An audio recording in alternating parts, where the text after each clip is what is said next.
Welcome to Conversations, or should I say, welcome back to Conversations. I believe that as Yemi and Bimbo converses, there will be loads of fun, perhaps, and lessons and learnings that will make the difference in our lives, our relationships, everything.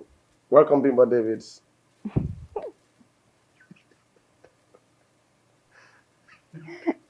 I don't know what to say.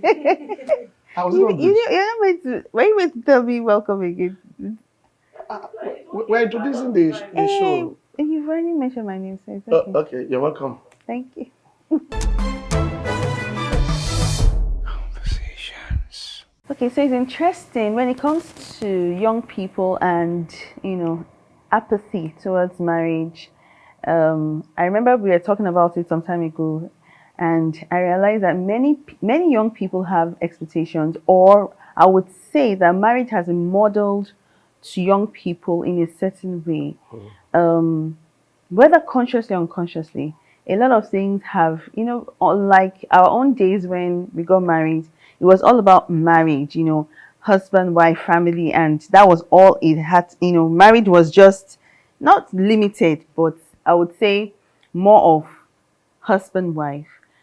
In today's world, especially for young people, there are a lot of things that have other factors that have come in. Now we see women, wives, being the breadwinners in homes. Now we see whether, for whatever reason, not because they really wanted in that sense, but unlike before, so many factors have come to play when it comes to marriage. And I speak to a lot of young people, and it's like it's not the love that is just the factor anymore. Career is a big factor. Okay. Business, being comfortable, being fulfilled in your purpose is also a major factor when it comes to marriage. So it has to do with a lot of things. So young people want to be successful.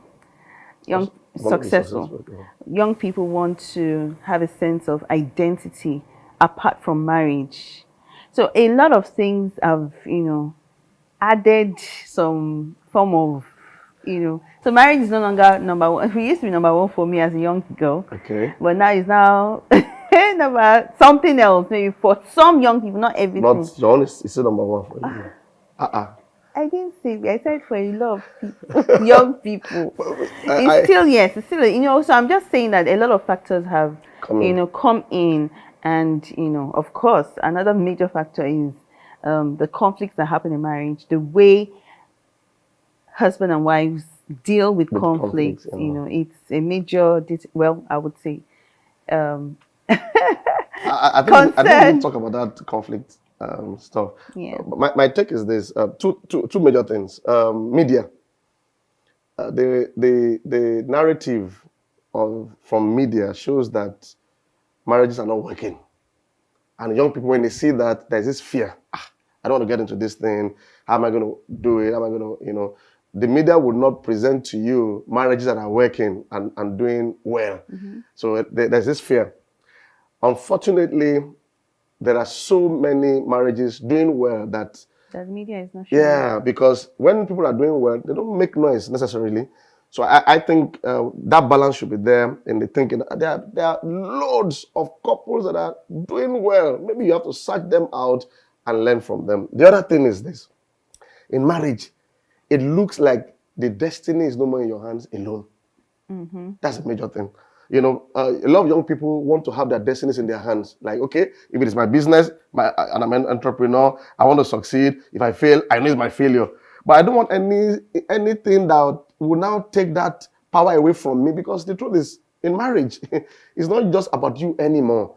The other person's behavior or lifestyle can actually damage your own.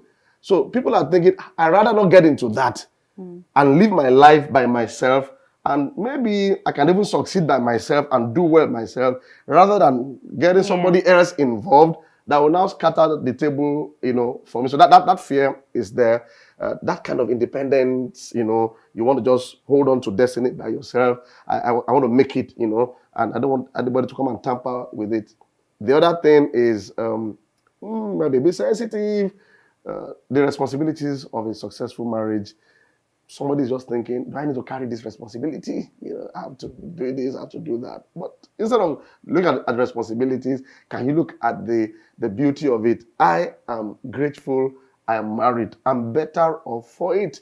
There are so many things Bimbo brings to my life, I'm a pastor, to our ministry, that makes all the difference. I look back and I ask myself, I would have been worse if I wasn't married. I don't think I'll be where I am today. There are so many intangibles. You would have been a military dictator. Military what? It's true now. That's okay, unsaved military dictator. Yeah. Me? Yes. You would have been Margaret Thatcher. Me. Yes. Everybody knows that is not true. Why did I be a dictator? I said you would have been. Why? If I was not in your life, you would have been a dictator. Even as a military responsible leader. Dictator. You would have been a military. See, Jesus has made a difference in my life. And as he has made a difference in her life too. She's very fearful.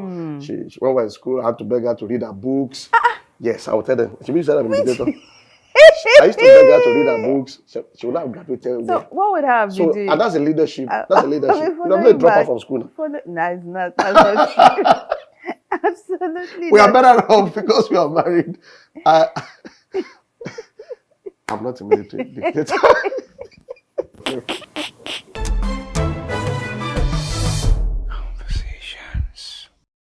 It's just like what happened in the Bible, Old Testament, when one particular person was thinking everything had failed.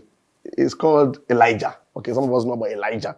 He assumed that everything was not working in the land, and God said to him, there are 7,000 people doing well, and that's something I think every younger person should learn, because when I say young people, I'm also young. Younger person should learn that there are a lot of people doing well. And I also want to encourage those who are doing well to, one of the virtues of also doing well is not to be a noisemaker. Because, those are the part of the virtues of doing well. If you're doing well, you're not a noise, because you're not doing well to impress people. And because it's not for people, so your intention is not to show, I'm doing well. Do you understand that? So that's why it seems that the ones that are doing well don't usually talk. But I think if we have to help ourselves, we need to share stories as much as we can with the right motive, okay, with the right intent, so that others can be built, not just our own children, but their friends and the incoming generation. My thinking is this. Our thinking is this. The more I share with others how God has helped me, I realize that God multiplies it. Okay? When you share your stories, your good stories with good intention, God blesses you.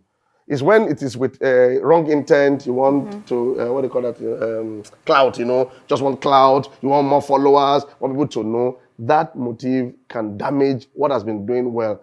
But if your intention is to help others, build others, it's like a seed. And then it multiplies back to you. I even think the hype of media can be, very deceptive, I would say. Because media is everywhere. We all go on media and social media and all. But we put out our best, even with marriages that are doing well. We always want to put up our best moments. And I think younger people should understand the balance of that. That as much as people are using social media, it's colored in a way, because sometimes we go on social media, we put up our pictures. It's not the frowning ones or the bad ones that we put up. So and that's not the real world. So there's a balance of, even when you see people talking about their marriages on social media, understand that it's not the whole part of their lives. There are still some things that they're not talking about. So we shouldn't be carried away with what we are seeing on social media. Understand that there are still some parts that are not being talked about. However, I would also say that social media is a platform. When you have to go on social media, there's a purpose behind it, especially when it comes to showing our marriages or our lives. Also, let people know that we make mistakes. Yeah, The yeah. vulnerability behind our marriages, that there are times when we're talking about conflict, for instance. Conflict is real Yeah, it's in real. I mean, marriage. for instance, I don't cause conflict in this marriage. Most of the time, it comes from her. But that's the reality of life. You know, we're gonna. Yeah, really. I don't. You know, there Baby, are some things that you don't need when they say. Let me not say it. You won't start conflict here. But yeah, some things that you don't have to say. You don't have to say too many words. They already know the truth. So whether what you is the say truth? you cause conflict or not, they already know. How do you define conflict? Define conflict.